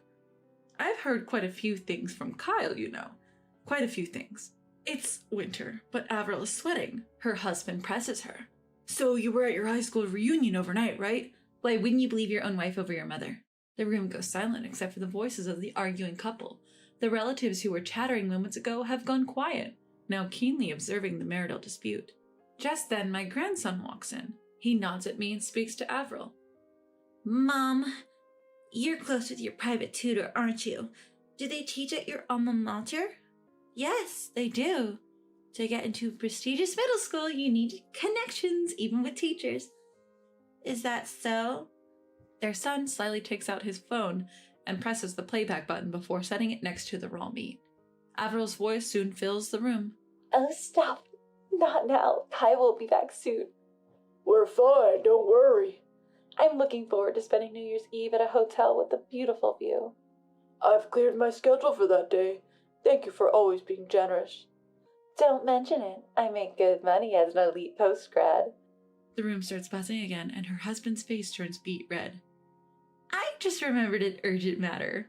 As Avril tries to sneak away, her husband grabs her arm. You're cheating on me with that college student? So what if I am? I'm young and successful. Men are naturally attracted to me. Avril becomes defiant. I could have earned more than you if it weren't for Kyle. You think you're so great just because you earn a bit more with just a bachelor's degree? She seems to realize she's misspoken. Kyle did nothing wrong. She tries to hug her son from behind to cover her slip, but he shakes her off. I wasn't planning on divorcing you. We still have entrance exams to think about. At the mention of entrance exams, her husband's expression changes. Single-parent families are at a disadvantage in exams. I'll let it go this time. He returns to the seat next to Avril with a cough. But Avril isn't done. She turns to my younger son's family. Even if my salary's decreased since giving birth, it's still way above what bottom feeders make. She gazes smugly at my younger son's family, who are politely enjoying the roast beef. That's right, comparing us super elites to you barely middle-income folks is just sad. We live in a penthouse. We're at a different level. Honestly, I'm not too keen on letting our kids hang out. I couldn't help but laugh at Avril's pompous statement. What's so funny, mother-in-law? That's rude. I'm sorry, but when people with zero class say something, it's laughable, don't you think? No matter if you're a high school grad or a dropout, there are many out there who are far more decent than you. I looked at my eldest son, sighed, and touched my cheek. Don't you feel embarrassed doing this in front of Sierra and Kyle? Would you just stop? Avril stood up, pointing at the younger son and his wife. Benek and I work at prestigious companies, not some rundown factories like you people. Kyle will surely get into an elite middle school. We are the chosen ones. And yet you both got fired from those prestigious companies. The room went tense. How do you know that? Avril mumbled. Can you believe he got fired after all that bragging? His younger brother, who works so hard as a loving wife, is way more respectable. And to think he acted so high and mighty with that innocent face. Avril looked down at me, stunned, and asked in a raspy voice, How did you know, Mom-in-law? Didn't you know? My sister is the CEO where you worked. She told me you both were let go for bullying your colleagues. Gasps filled the room. The eldest son and his wife, the momentum they had until just now disappeared. Now they are crouching, hiding their pitiful faces. What about the lawsuit from your subordinate for causing depression? They recorded your verbal abuse. Avril glared at me, grinding her teeth. We'll get the best lawyers. And we still have Kyle. She moved to her son and laughed triumphantly. My son was already chosen for a scholarship. A bright future is guaranteed if you have capable parents. Right, Kyle? What are you talking about, Mom? Kyle spoke, clearly annoyed. The scholarship was my doing, while you were too busy with your private tutor. Let me choose my own path. Avril went silent, a sour look on her face. I'm leaving this family, Kyle announced. What? I talked to Grandpa in Detroit. I'm moving there. Don't you dare make decisions on your own. Ignoring his father's shout, Kyle pulled out his phone. I can't live with these kind of people. I'll go crazy. He showed a video to the relatives gathering around. In the video, my eldest son spray painted on his niece's study desk, yelling, Woohoo! I'm going to repaint my niece's poor shoulder bag into something stylish. It's like muddy water, so it's fun. Avril was also there, splashing brown paint on a shoulder bag. This is just insane. The relatives frowned and shook their heads. Even with their education, they're awful people. Being highly educated doesn't make you a decent person. At those accurate words, the eldest son and his wife fell silent and looked down. My grandson continued his rant. So you got fired, and now you're planning to make Grandpa pay for my tuition? You think it's his duty to support his grandchild? You worry about losing your financial support if I move out, right? Yeah, no more fun money. We won't even be able to buy clothes if unemployment runs out. Before worrying about that, think about the legal fees. When I offered this scathing advice, Avril paled significantly. We need money even to settle out of court. Benedict, what are we going to do? The eldest son, who had turned as white as a sheet, clung to me. Mom, lend me some money. We're family, aren't we? You are Benedict's mother, aren't you? After everything you've done, you've got the nerve to ask. You've got some nerve. Ignoring his parents who were being berated by the relatives, the grandson went back to his video games. Eventually, the party ended and one by one the relatives left. The eldest son and his wife, who had been abandoned by their son, snapped back to reality when only the second son and his family remained. They lashed out at me. You're destroying our family. That's really low. How could you use your grandson to set up your son like this? Are you even a mother? If you have something to say it now. This is your last chance. What? From now on, don't step foot in our house. My husband took over from there. We want to cut ties too, but since we can't disown you, we've made a notarized document. You're cut out of the inheritance. This seemed to finally shock them. My eldest son held his head in his hands and groaned. Avril's eyes filled with tears as she began to tremble. And for good reason. Our estate is significant, including a considerable amount of land and rental income from condos and apartments. I'll say it again. Benedict gets nothing from the inheritance. You'll have to figure out a living expense and legal fees for yourself. Don't bother us anymore. You're a nuisance. With these cold words, the eldest son and his wife were devastated. They had been living comfortably in a high-rise apartment downtown until the layoffs came. They couldn't afford the management fees and moved to a cheaper apartment. However, our relatives who lived in the same town spread rumors about them, so every time they went out, they got badmouthed and had to sneak around even to go shopping. Although the case he was sued by his subordinate was settled by paying a settlement, he has used up all his savings and spends his days looking for jobs to make ends meet. Both the eldest son and Avril were picky about jobs because they felt they deserved better, but they often clashed with coworkers and customers because of their arrogant attitudes. They got fired repeatedly. Avril apparently got dumped by her private tutor, applying the principle, out of sight, out of mind. The eldest son considered divorcing, but they're living together to save on rent and living expenses. Thanks to Avril's affair, she can't stand up to her husband and is subdued. Now that Avril's unannounced visits and verbal abuses towards my second son's family have stopped, we're enjoying our peaceful daily lives. Sierra's smiles have become more frequent, and perhaps thanks to her newfound emotional stability, her health has also started to improve. We're hopeful that her symptoms will continue to get better, and eventually she won't need to visit the doctor anymore. Our grandson comes over from time to time, engaging in lively games and chit-chats about school with his sister. The sparkle in his eyes tells us he's enjoying his freedom away from his parents, thriving at his maternal grandfather's home. Moving forward, husband and I plan to continue supporting our second son's family and look forward to many happy days ahead. This isn't a place for a bottom-of-the-barrel person like you. Get lost. The moment these words, the finale of flurry of verbal abuse, were hurled at me by our new recruit, Rachel, something inside of me snapped. Still smiling, I gestured with my hand. Look over here. My name is Sherry. I'm 65 years old. I had initially worked for this company, took a break due to marriage and raising children, and have since returned to a part-time administrative role. I have a deep personal attachment to this company. After all, I've been working here since graduating middle school. Back in the day, it was a small-scale company with just a few dozen people. Reflecting back, when my father passed away suddenly, I gave up on going to high school and started working to support my mother and young siblings. I thought to myself, my life is so miserable. Now I realize I was wrong. Life is full of surprises. I believe that it's because of the hardships I've faced that I can enjoy my fulfilling daily life now. And that's how I had come to think. Oh, this document. As I was doing my usual work, my eyes fell on my document tray. The document on top was oddly colorful, decorated with mysterious illustrations. Apart from the necessary charts and graphs, there were various other problems, but in any case, it was formatted differently than the company's set standard.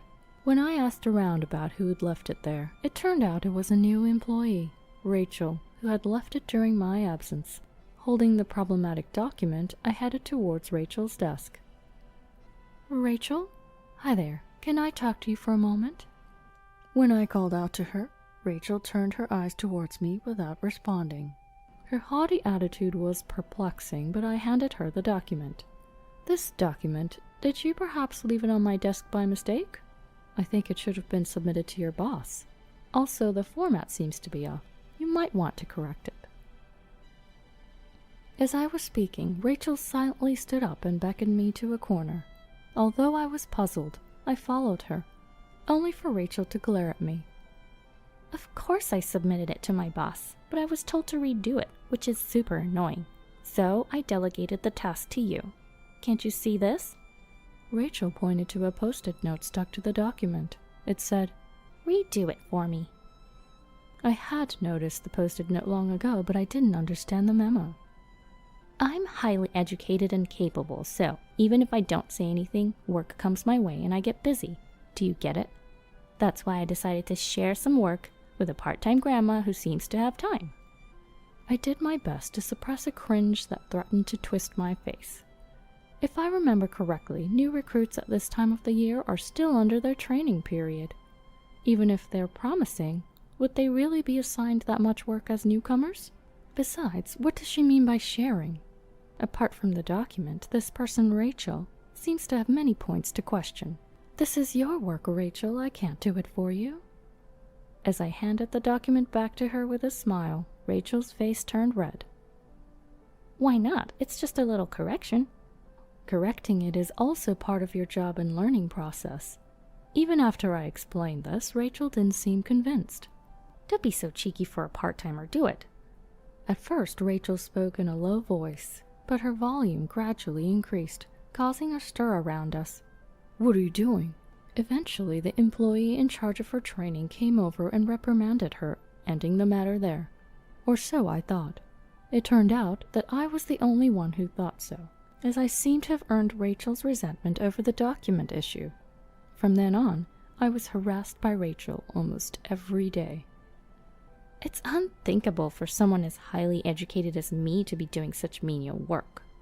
She would push work onto me with bizarre confidence and pride, or make snide comments about my age and part-time status, like, "It's a blessing for a 65-year-old to be a part-timer in a big company like ours.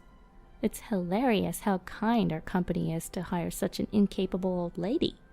Rachel has been so terrible. When I discreetly asked around, it seems that Rachel is a problematic new recruit who stands out among those who joined this year. There are rumors about her poor ability to catch up on work and her difficult personality. How did someone like Rachel get hired in the first place? Rachel always flaunted her high education as if it were a mantra. I guess they equated educational background with competency.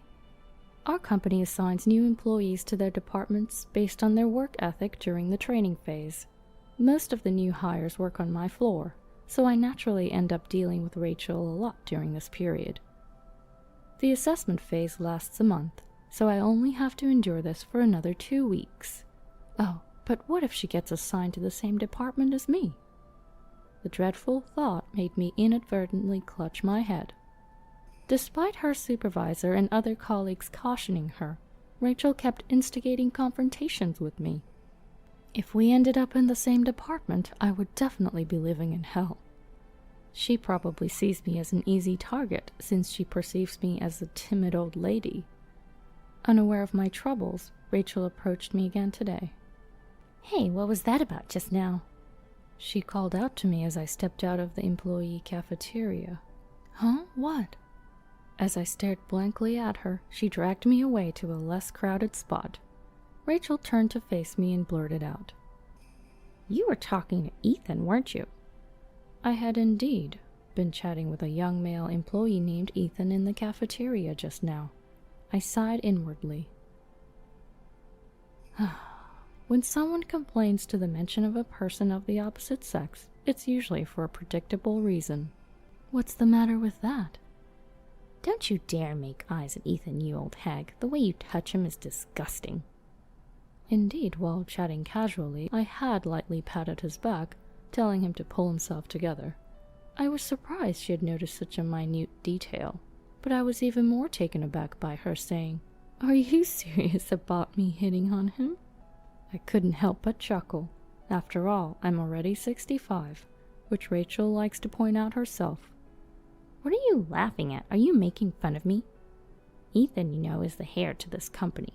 Not someone a hag like you can casually talk to. I must have inadvertently revealed my inner disbelief.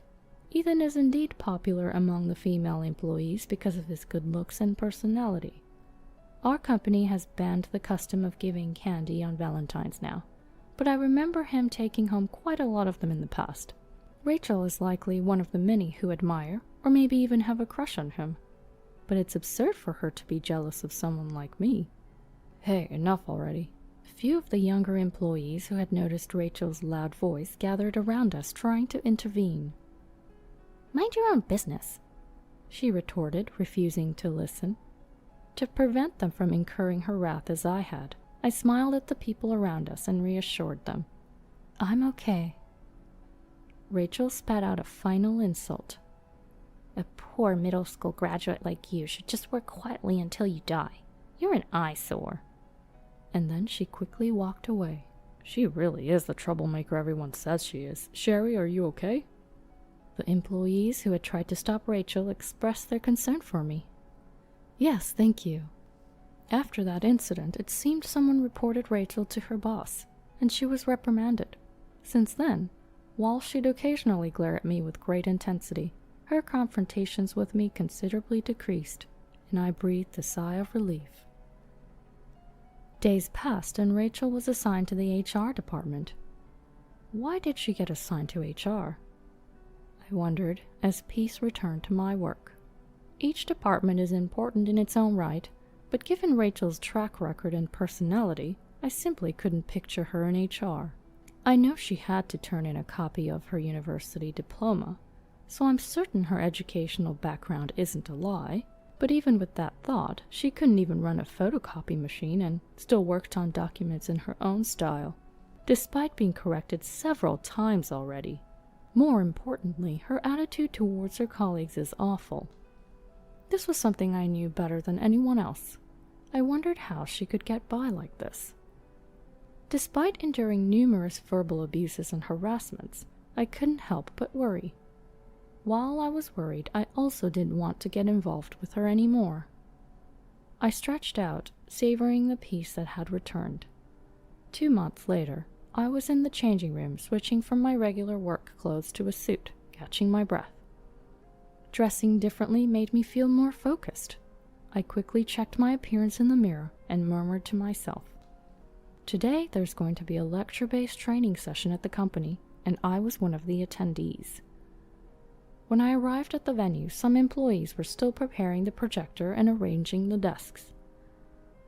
I should help out since I'm already here, I thought in my mind as I approached a person on the stage. As the person turned to my voice, they expressed surprise. Wait, Sherry? What are you doing here? I deeply regretted my mistake in choosing who to approach. Of all people, it was Rachel, the troublemaker. She put her hands on her hips, looked down at me from the stage, and snorted. There's a training session here today. What does an old part-timer like you need? As always, she was unpleasant. I kept my smile and responded, Yes, I'm here to attend the session too. Rachel snorted. Hold on, today's the final day of training for us new hires. Why would a part-timer like you attend? Oh, I see. You're an old lady who needs to refresh her memory from time to time, so things don't slip your mind. Putting aside her sarcasm, Rachel was right. Today was indeed the final day of training for the new hires. Our company's training for new employees lasts exactly 3 months. The first month is an assessment period, and the remaining 2 are for their boss to observe their work performance. Today was the final day. A sort of summary day where several employees serving as lecturers would provide lectures on topics such as the company's management philosophy. You're not here as a lecturer, are you? Or has dementia made you confused? This place isn't for bottom-rung workers. Go home already. As I maintained my silence and smile, Rachel's verbal onslaught escalated. The younger employees around us were so stunned that they forgot to stop her. While she was still berating me, I noticed a familiar face among those entering the room. Keeping my smile intact, I gestured with my palm toward the entrance. You might be the one who'll be leaving after this. What are you... Rachel followed my palm and immediately gasped. Standing there were our company's president, the head of the HR department to which Rachel belonged, and Ethan, the man she fancied.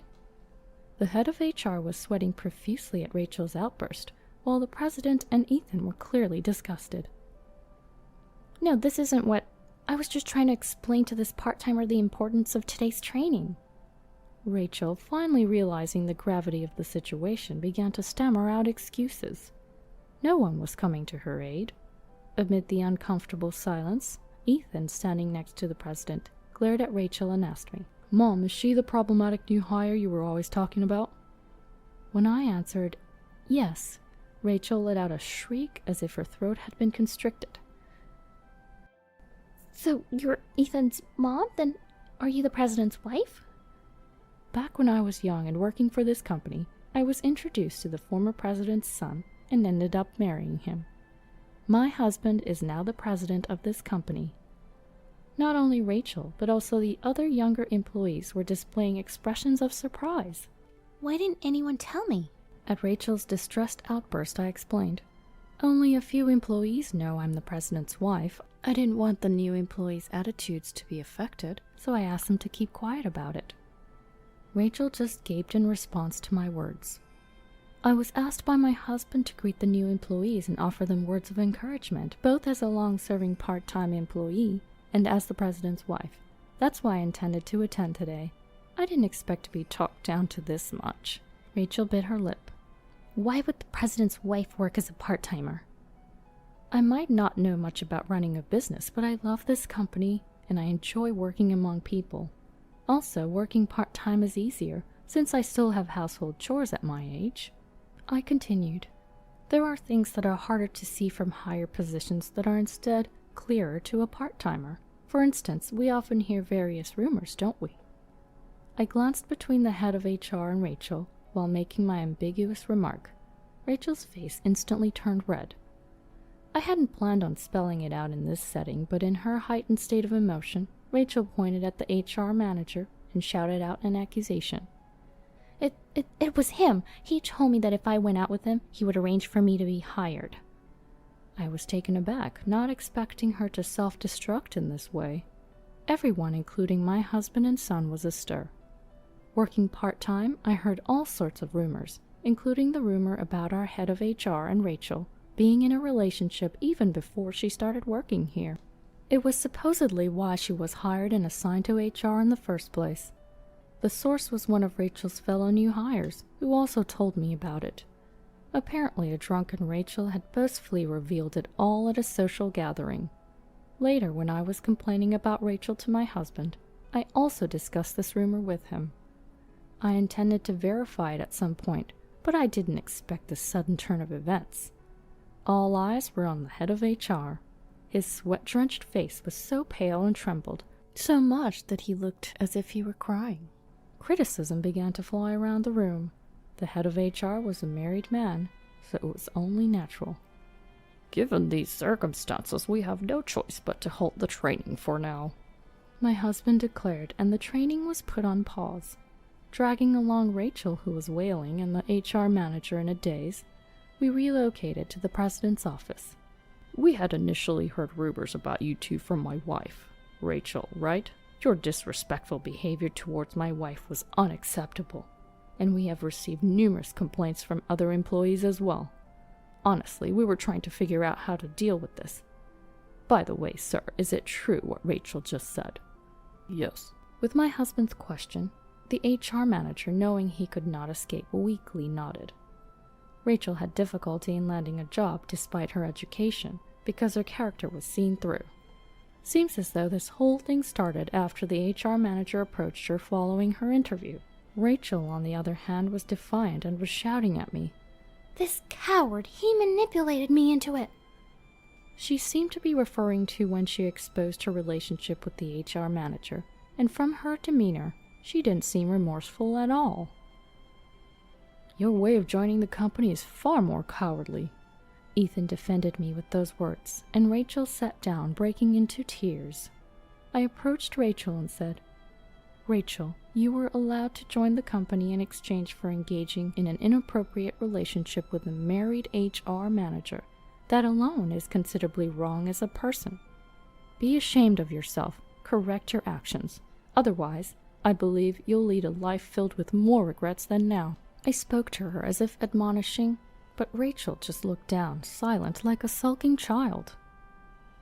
Mom, I don't think it's worth saying anything to her. She's really done as a person. Upon hearing Ethan's sighing voice, Rachel's voice subtly shivered. Oh right, she had a one-sided crush on my son. These brief words may have hit her harder than anything I said. Now that we know it's a fact, we'll decide on your consequences later. Rachel, you can go home for today, and as for you, you stay and get back to work. With my husband's words, the HR manager and Rachel, both staggering, left the president's office. After watching their retreating figures, I never saw Rachel again. After a while, she resigned from the company. The HR manager was demoted and transferred to a different department, and was served with divorce papers by his wife. He's clinging to his job while being looked down upon by others, all to pay alimony and child support. According to Rachel's parents, who came to apologize later, understandably, Rachel was also sued for a large amount of alimony by the former HR manager's wife. Rachel turned to her parents for help but was rejected, and now she's apparently working part-time at a gas station in her neighborhood. As for me, I have plans to dine out with my family after work tonight. Ethan wants to introduce us to his girlfriend. I wonder what kind of person she is. I grinned and went back to work, looking forward to tonight's dinner. Starting today, we're looking after her. You can't have kids, so you must be thrilled, right? 3 years into our marriage, my husband suddenly brought home his niece. To make matters worse, she was a result of his sister's affair. Deciding on his own to raise her at our home? That's the height of irresponsibility. I won't just go along with this. They won't get their way with me. My name is Priscilla. I'm 30, living the typical life of a dual-income couple with my husband Randolph.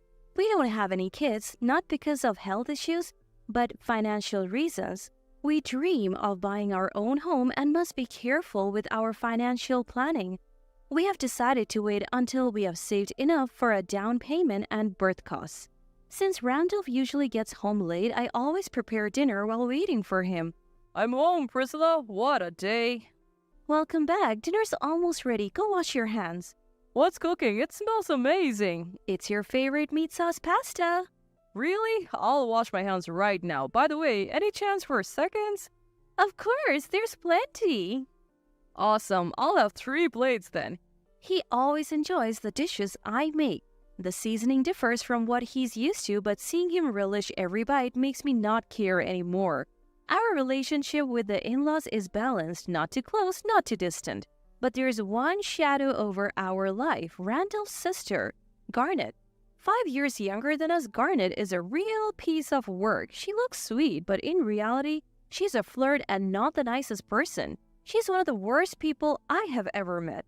Lately, every time we meet, she belittles me. You probably weren't popular in school, were you? Despite her rude question, I try to answer lightheartedly. Well, I was more into basketball in school, never really interested in dating.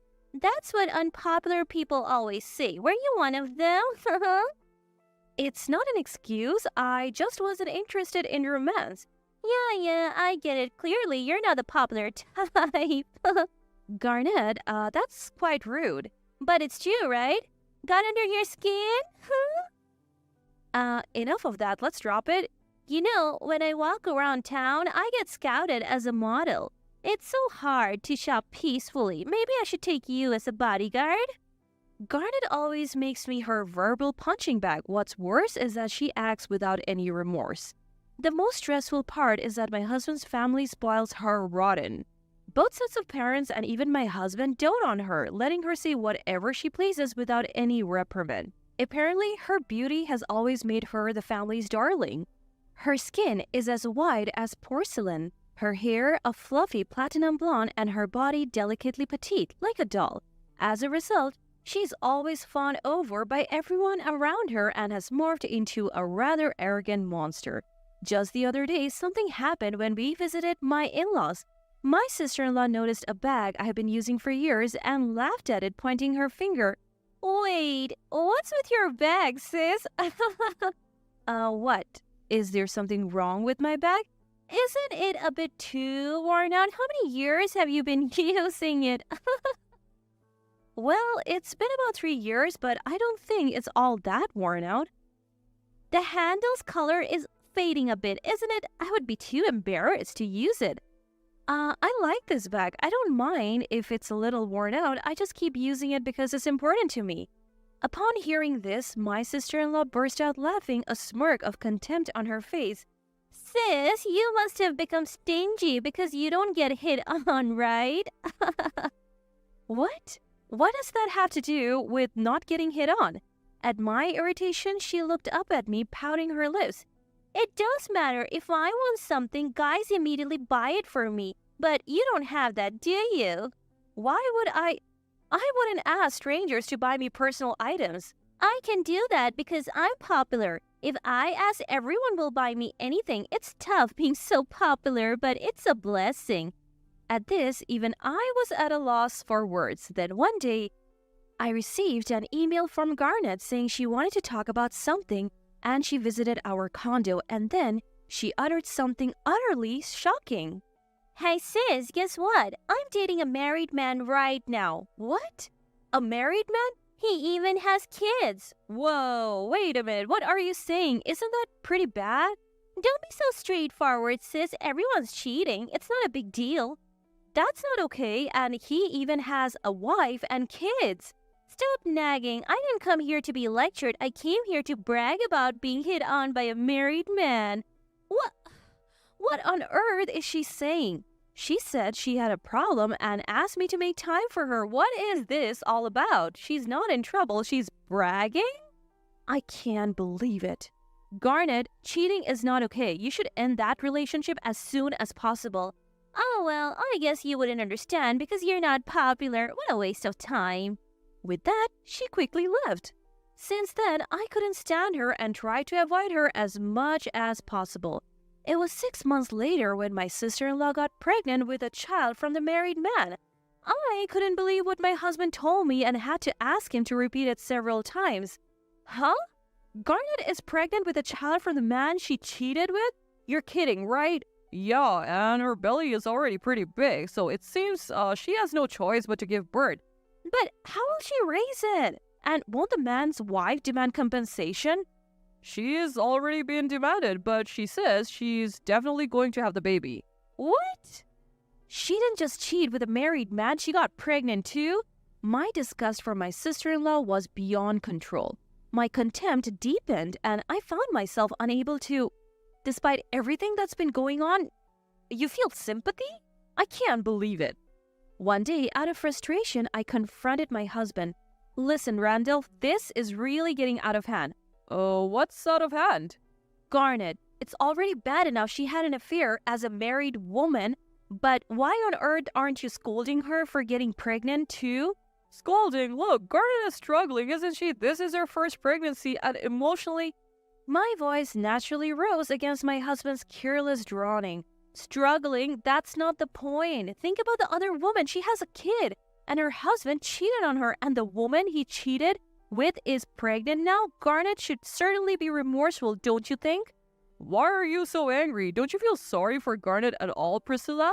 Sorry? Sorry for what? The one at fault is Garnet, who had the affair, isn't it? That's enough. I didn't realize you would be so cold, Priscilla. What? Why am I the one being blamed here? The ones with messed up morals are my husband and his family, right?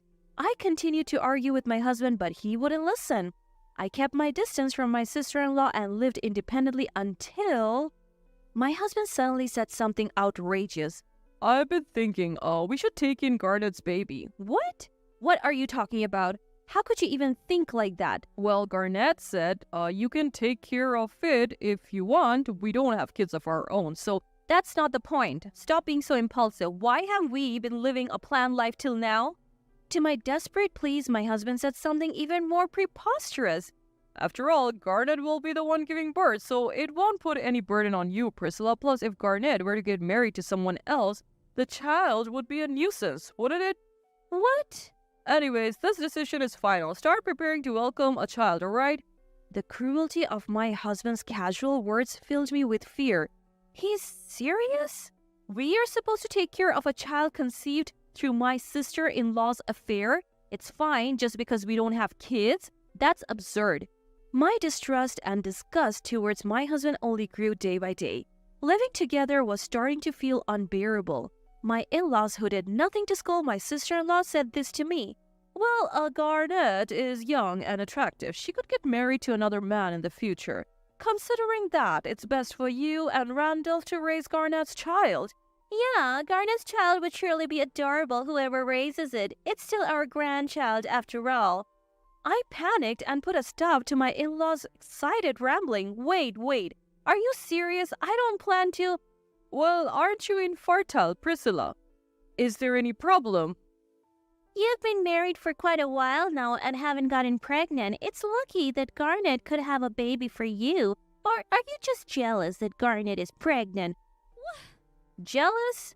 For the record, I'm not infertile. We have planned to start trying for a baby after considering things like buying a house.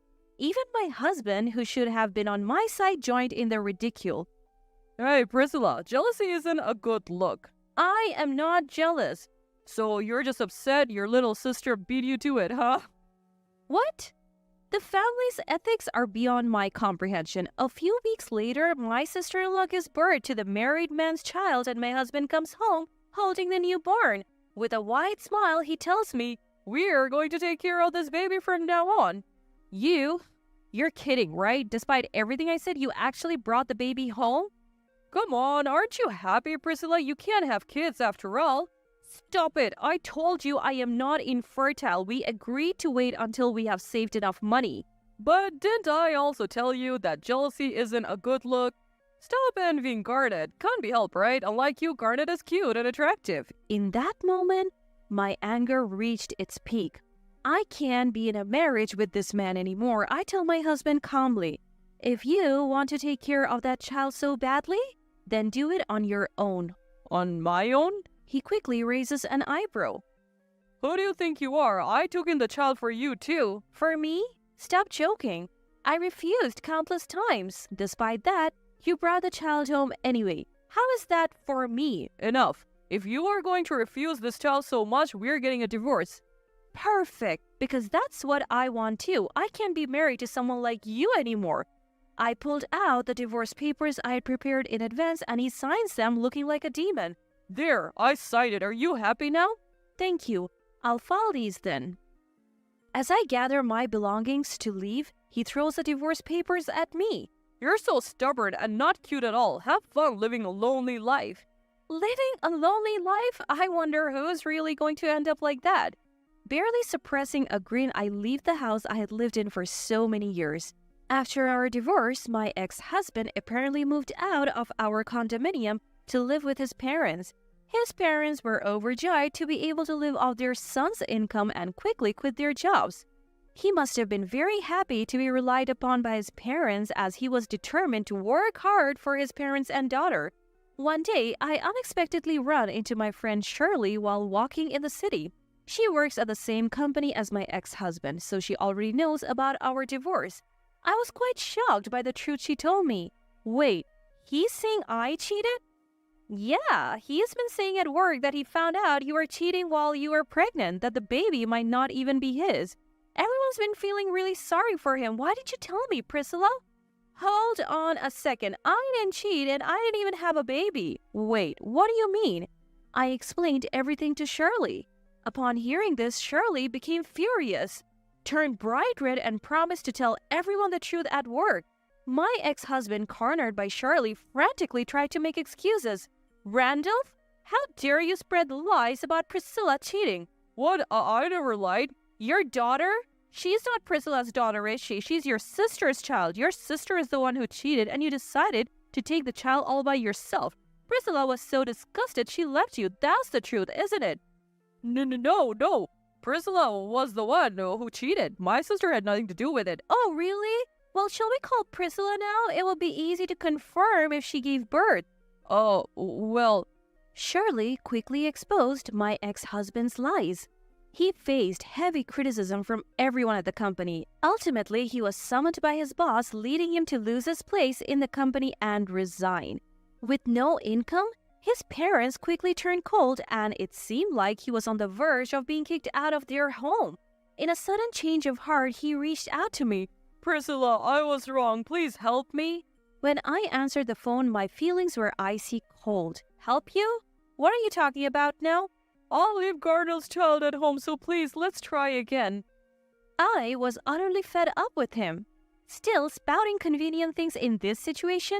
As if to vent all the resentment I had been holding, I poured out my feelings onto him. Enough. Who are you to say help me or let's try again? It's too late to be so shameless. Who do you think ended our marriage? It was all your own selfish decisions. I'm sorry. I'll apologize, so please forgive me. Why would I forgive you, you idiot? A senseless man like you? I reject you. Not having a child was the best decision. Thank you for allowing me to divorce you without any regrets. Calm down, hey! I will never forgive you. I have no intention of having anything to do with you again. Whatever happens to you, I don't care. Just fall, you fool. After letting out everything I wanted to say, I hung up the phone. In that moment, I blocked his number. According to rumors, my ex-husband begged his parents and they let him stay in their house under the condition he covers his own living expenses. However, he was unable to secure another job and in desperation resorted to borrowing money from an illegal lender with exorbitant interest rates. Now his whole family lives in fear of debt collectors. My former sister-in-law also faced troubles as the wife of the man she cheated with demanded a large sum of money as compensation. Her friends discovered her affair and she quickly lost their respect. Having had an affair with a married man and dumped the child on her real brother, she's now struggling without any men around her. Meanwhile, I rented a condominium near my workplace and have been enjoying my single life. I used to think that I couldn't imagine a life without a husband, but now I genuinely believe that it was a good thing to divorce. If I ever get involved with someone again, I want to avoid making the same mistakes. To grab my own happiness, I'm determined to discern people properly.